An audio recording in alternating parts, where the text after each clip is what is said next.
Bienvenidos a la séptima sesión de nuestra intervención de diabetes mellitus 2. En esta sesión les voy a hablar de qué son las complicaciones agudas de la diabetes y además les voy a dar algunos ejemplos.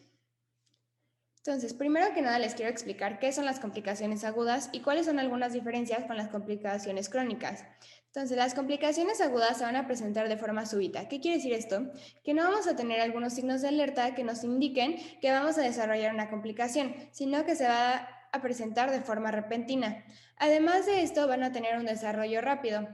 ¿Qué quiere decir esto? Que no va a ser progresivamente como una complicación crónica, sino que su desarrollo va a ser veloz. Y una buena noticia es que su resolución también suele ser sencilla. Entonces, en resumen, una complicación aguda se va a presentar de forma súbita, sin signos de alerta, y además de esto va a tener un desarrollo y una resolución rápida y sencilla.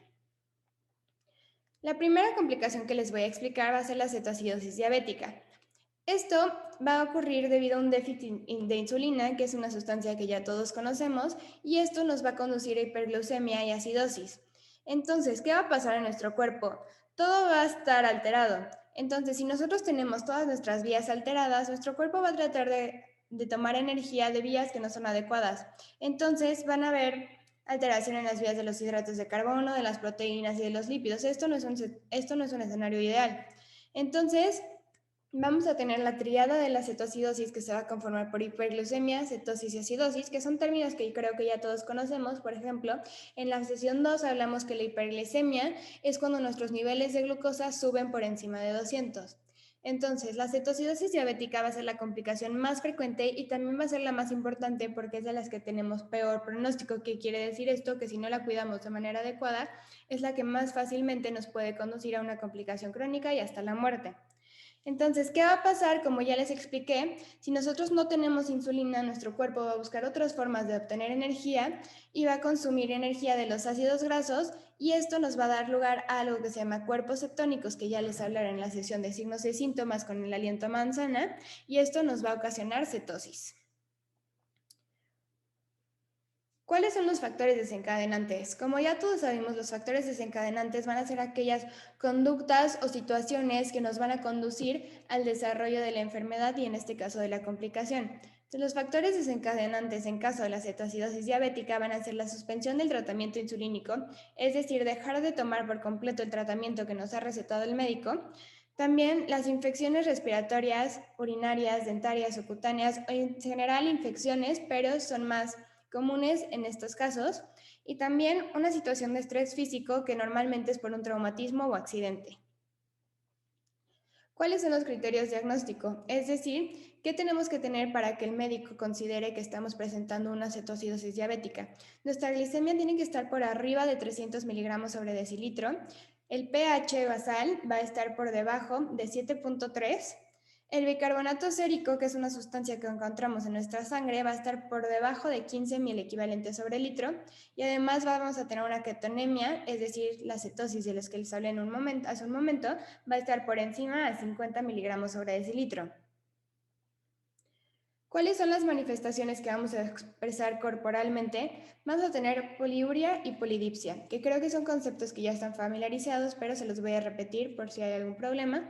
La poliuria va a ser el aumento de la excreción urinaria y la polidipsia va a ser el aumento de la sensación de sed.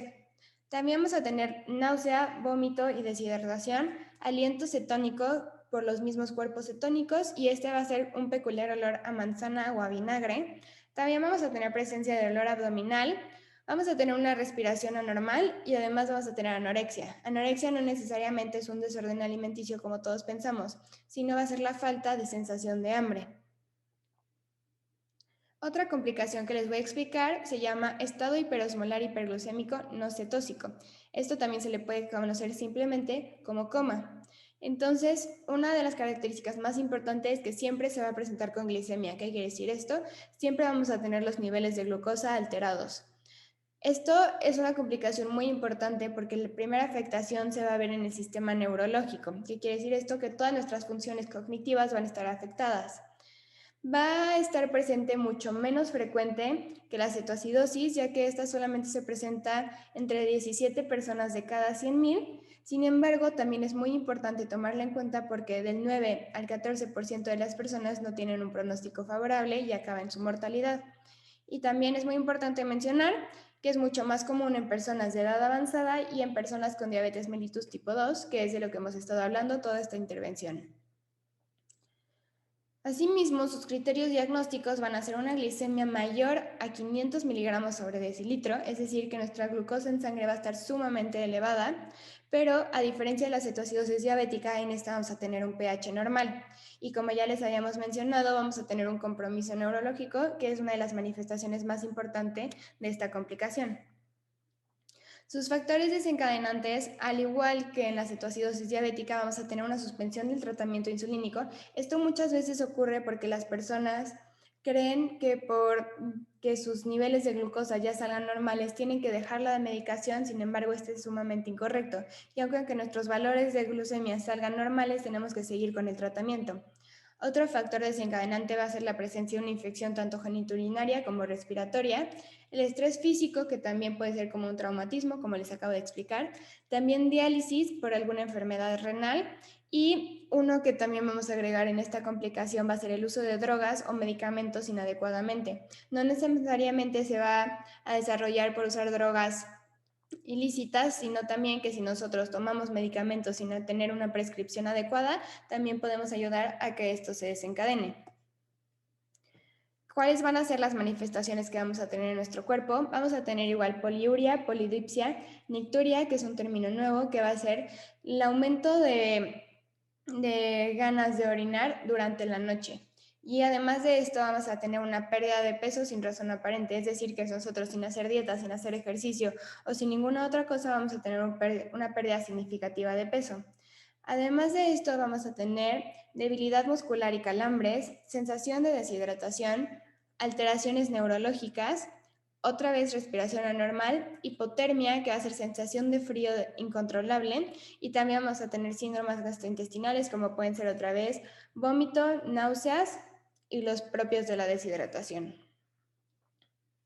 Otra complicación que aunque ustedes puedan decir, suena extraño porque si yo tengo problema de glucosa alta en la sangre, ¿por qué una complicación sería si la tengo baja?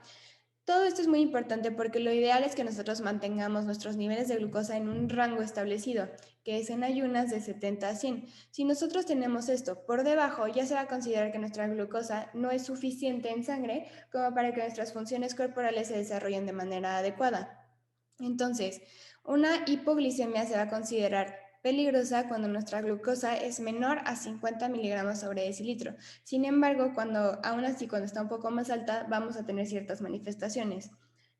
Un ejemplo de esto es si nosotros tenemos la glucosa debajo de 90, vamos a empezar con alteraciones de una parte de nuestro sistema nervioso que se llama sistema nervioso parasimpático.